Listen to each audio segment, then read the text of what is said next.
जगत में प्रत्येक व्यक्ति को किसी ना किसी प्रकार की निर्बलता अवश्य होती है। जैसे कोई बहुत तेजी से दौड़ नहीं पाता तो कोई अधिक भार नहीं उठा पाता, कोई असाध्य रोग से पीड़ित रहता है तो कोई पढ़े हुए पाठों को स्मरण में नहीं रख पाता। ऐसे अनेकों उदाहरण और भी हैं। क्या आप किसी ऐसे व्यक्ति को जानते हैं जिसे सब कुछ प्राप्त हो और हम जीवन की उस एक निर्बलता को जीवन का केंद्र मानकर जीते हैं? इस कारणवश हृदय में दुख और असंतोष रहता है सदा। निर्बलता मनुष्य को जन्म से अथवा संजोग से प्राप्त होती है, किंतु उस निर्बलता को मनुष्य का मन अपनी मर्यादा बना लेता है।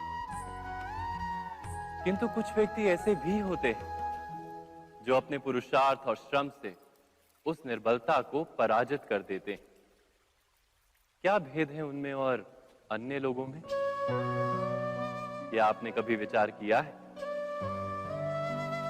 सरल सा उत्तर है इसका।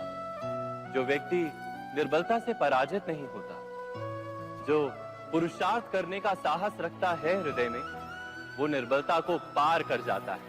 अर्थात निर्बलता अवश्य ईश्वर देता है, किंतु मर्यादा मनुष्य का मन ही निर्मित करता है। स्वयं विचार कीजिए।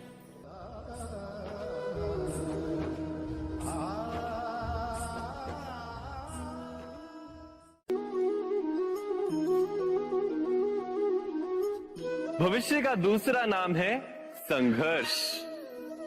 हृदय में आज इच्छा होती है और यदि पूर्ण नहीं हो पाती तो हृदय भविष्य की योजना बनाता है। भविष्य में इच्छा पूर्ण होगी ऐसी कल्पना करता रहता है, किंतु जीवन ना तो भविष्य में है ना अतीत में। जीवन तो इस क्षण का नाम, अर्थात इस क्षण का अनुभव ही जीवन का अनुभव। पर हम ये जानते हुए भी इतना सा सत्य समझ नहीं पाते। या तो हम बीते हुए समय के स्मरणों को घेर कर बैठे रहते हैं, या फिर आने वाले समय के लिए हम योजनाएं बनाते रहते हैं और जीवन जीवन बीत जाता है।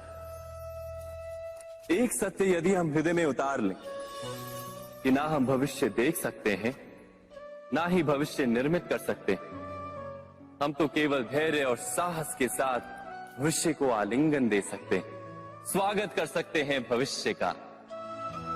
तो क्या जीवन का हर पल जीवन से नहीं भर जाएगा?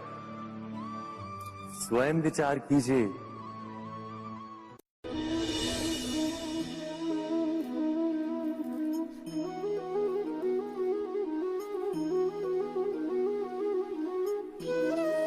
ज्ञान प्राप्ति सदा ही समर्पण से होती है, ये हम सब जानते हैं।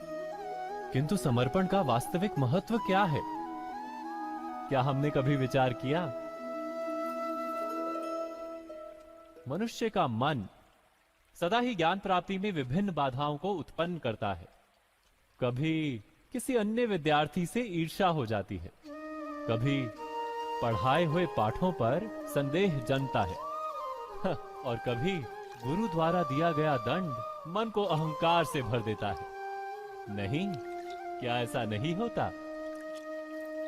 न जाने कैसे कैसे विचार मन को भटकाते हैं और मन की इसी अयोग्य स्थिति के कारण हम ज्ञान प्राप्त नहीं कर पाते। मन की योग्य स्थिति केवल समर्पण से निर्मित होती है। समर्पण मनुष्य के अहंकार का नाश करता है, ईर्ष्या, महत्वाकांक्षा आदि भावनाओं को दूर कर हृदय को शांत करता है और मन को एकाग्र करता है। वास्तव में ईश्वर की सृष्टि में ना ज्ञान की मर्यादा है ना ज्ञानियों की। गुरु दत्तात्रेय ने तो गाय और श्वान से भी ज्ञान प्राप्त कर लिया था। अर्थात विषय ब्रह्म ज्ञान का हो या जीवन के ज्ञान का या गुरुकुल में प्राप्त होने वाले ज्ञान का, उसकी प्राप्ति के लिए गुरु से अधिक महत्व है उस गुरु के प्रति हमारा समर्पण। क्या ये सत्य नहीं?